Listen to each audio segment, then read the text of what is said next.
On December 15, 2025, Thailand stunned Southeast Asia with a sweeping ban on fuel and military supplies crossing into Laos. This isn't just a trade dispute, it's a direct move to choke Cambodia's military, which Thailand claims is secretly receiving fuel via Laos. Deadly border clashes set the stage, the worst in over a decade. The blockade is a high-stakes gamble, risking an energy crisis in Laos and pushing the region closer to conflict. Borders are sealed. No fuel, no military goods, nothing gets through.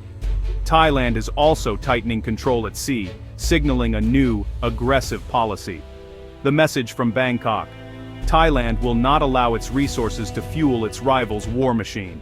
Thailand's two-pronged approach shows a determination to change the rules of the game. The stakes have never been higher. The world holds its breath. Clashes near Preah Vihear Temple triggered Thailand's drastic fuel ban. At Chongmeck, hundreds of stranded oil tankers stretch for kilometers, caught in a tense standoff. Thai soldiers enforce a total blockade. No fuel, no military materials, nothing moves. Intelligence suggests much of the fuel for Laos is secretly diverted to Cambodia's military.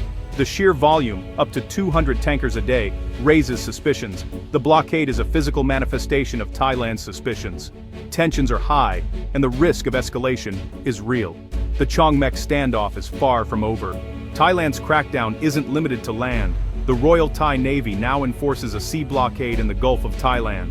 Warships patrol near Cambodia's coast, intercepting vessels suspected of carrying fuel or military supplies. Any ship, from any nation, can be stopped, boarded, and searched. If found with prohibited cargo for Cambodia, the Navy can seize it and detain the vessel. This bold move turns a border dispute into a regional maritime crisis. Dr. Ton Tamron Nawasawat, a maritime law expert, says, Thailand's actions are legal if proportional to the threat, but the risks are high. One misstep could spark an international incident. The blockade effectively quarantines Cambodia's ports, cutting off vital supplies.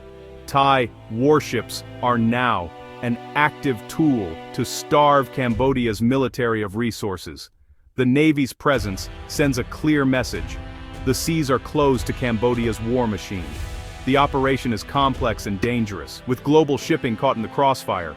Thailand is betting that the threat of a well-supplied Cambodian military outweighs the diplomatic risks. The world's attention is now on the Gulf of Thailand, where a single confrontation could ignite a wider conflict. The maritime blockade is a new front in a rapidly escalating crisis. The stakes at sea are as high as those on land.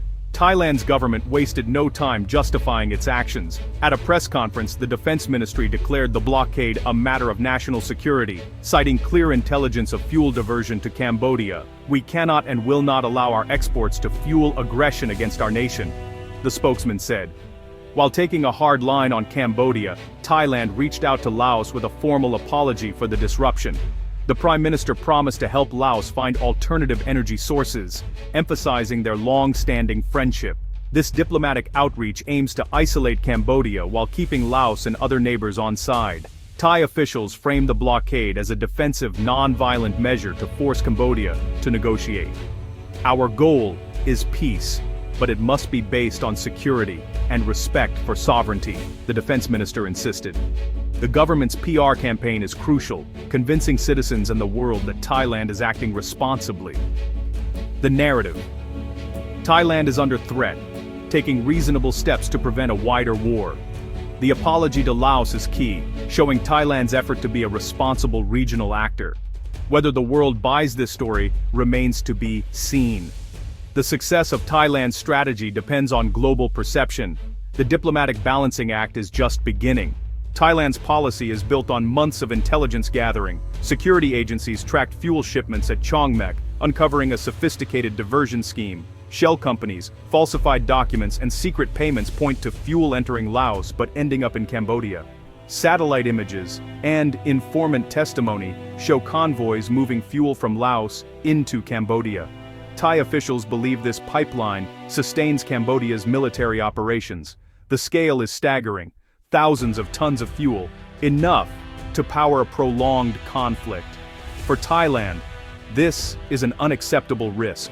The intelligence remains classified, fueling a war of words. Cambodia denies the accusations.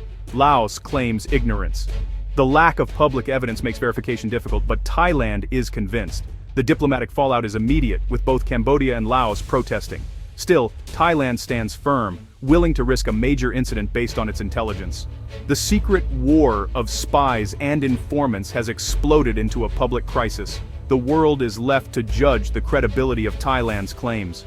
The international response has been swift and anxious. Malaysia urges restraint, warning that ASEAN's stability is at risk. The US president voices support for Thailand's right to defend its borders, angering Cambodia. Cambodia protests at the UN, accusing Thailand of aggression and economic sabotage.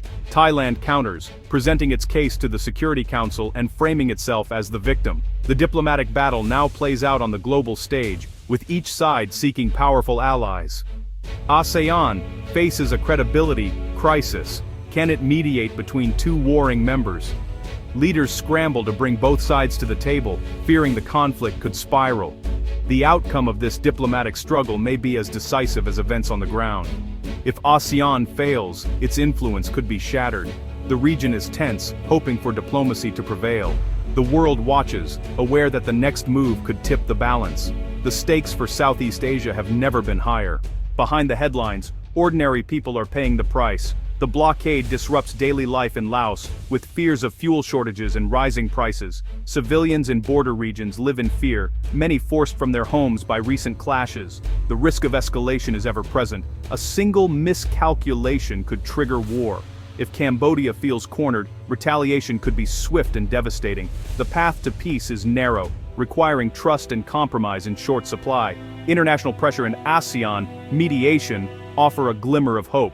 One solution: international observers at the Laos-Cambodia border to monitor fuel flows. This could address security concerns and allow trade to resume. The future hangs in the balance. Will leaders choose war or peace? The coming days are critical for millions in the region. Old rivalries have reignited, and the world waits for a resolution. The fate of Southeast Asia depends on choices made now.